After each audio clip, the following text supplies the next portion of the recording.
Hi everyone, this mini lecture's on pH. Now I just want to point out something I think that should be pretty obvious to you, and that's that we can actually measure the hydrogen ion concentration in a solution. In other words, how many hydrogen ions that we've got per unit volume. We can do that with a number of different techniques, things like pH meters for example. Which if you Google that, you can actually get some pictures of what these things look like. They consist basically of just a little probe that you put into your solution that you want to measure, and then it just comes up with a measurement of what the hydrogen ion concentration is. Now you already know from previous work that we can actually express the concentration of something in things like moles per litre or molar, and we can do that for hydrogen ions just like we can for any other solute. One of the interesting things is if you take pure distilled water that's neither acid nor base, that is, it's got an equal balance of both protons and hydroxide ions in it, the hydrogen ion concentration is 1 by 10 to the minus 7 moles per litre, and I think it's a good idea if you remember that number. The problem with measuring hydrogen ion concentrations in solution is normally that the numbers are quite small. You're looking at things like 1 by 10 to the minus 7 moles per litre, 1 by 10 to the minus 5 moles per litre, that sort of thing. And because it's a bit of a mouthful saying all that all the time, there was another way in which people decided to express that hydrogen ion concentration. Now before I explain how that's done, I'm going to take what will look to you like a little bit of an aside, because I want to just point out a few things in relation to the use of logs. And these are mathematical logs I'm talking about here. So the first thing that you should realize is that there's a thing, what a log is essentially it's a number that expresses a number written to a particular base. For example, log to base 10. Now that's difficult to actually explain it just by definition. It's actually better to do it by example. So here we go. Here's an example. The number 100. Now you know that 100 is actually 10 squared. Now that base number there is actually 10 and the exponent is 2. So what people can say is the log to base 10 of 100 is 2. It's a bit like asking the question, well, what's the exponent when I write the thing as 10 whatever it is to the exponent? That's all that log to base 10 value is actually giving you. So sometimes, of course, you're not dealing with large numbers, you're dealing with small ones, and by convention, the way in which you write a number where it's 1 over a particular number is you write it to a negative power.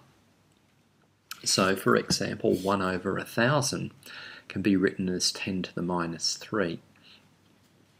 So therefore, the log to base 10 of 1 over 1,000 is actually minus 3.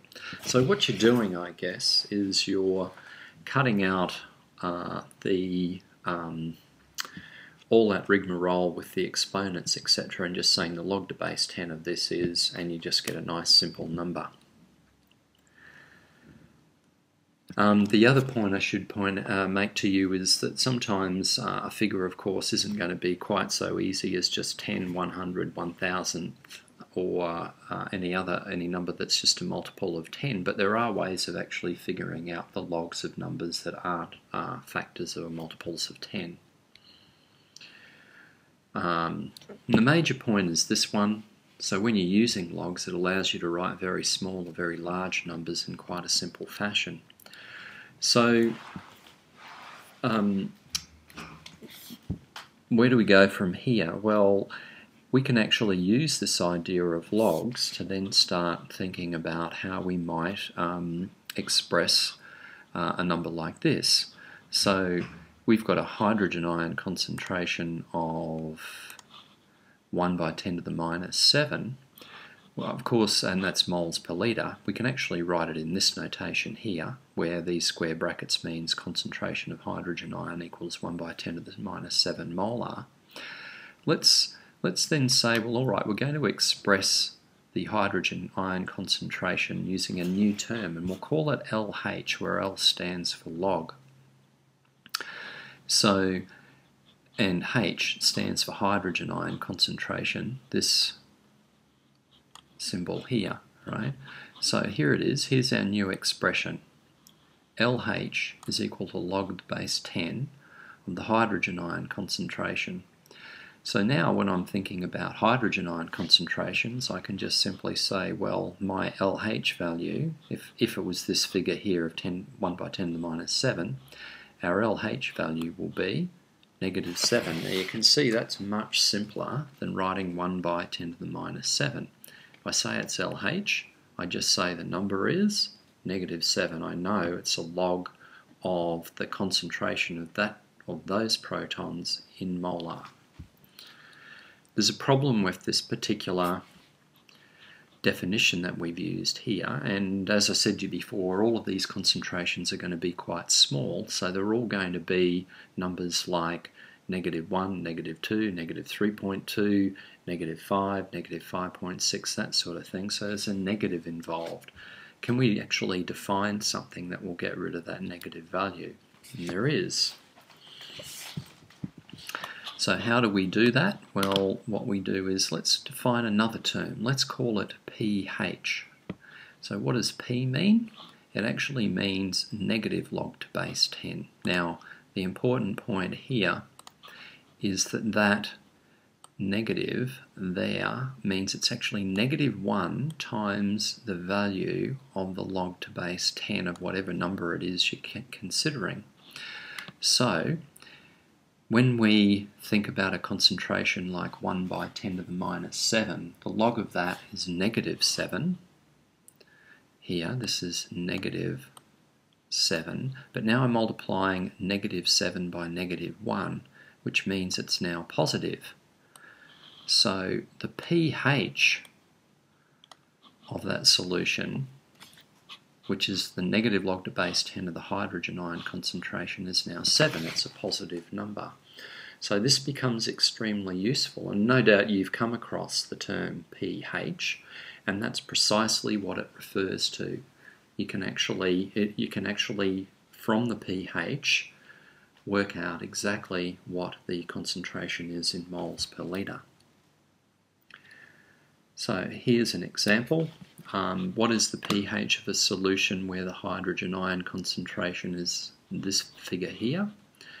So what we do is, we might make this pen black this time. We say, here's our formula. The pH is going to be equal to the negative log to base 10 of the hydrogen ion concentration. Well, the hydrogen ion concentration is this figure here, 2.1, lost my black pen, 2.1 by 10 to the minus 5, so you just plug that number in there. And you come up with a figure of 4.7. Now, everyone has slightly different calculators. You're going to have to play around with your calculator to work out how it will get a value like this. So it's just a little heads up for you that it will take a little bit of mucking around. You'll have to read your manual. There's almost no point asking your instructor. They can fiddle around with it for you, but your best shot in the first instance is to read your manual. Now, you can do it the other way as well, of course. Here's an example here. If you've got a solution that's pH 9.1, what is the hydrogen ion concentration? Well, this time, of course, you have to take the anti-log, so it's working backwards. So you take the anti-log of, and it's not 9.1 that you take the anti-log of, it's actually -9.1, because remember that multiplying factor of -1? So in your calculator, you're going to have to punch in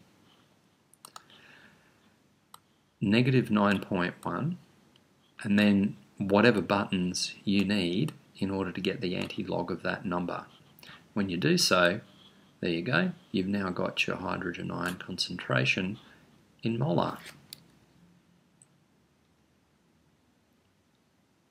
Okay, next one's on the pH scale. Obviously that'll be in the next mini lecture. I'll see you then.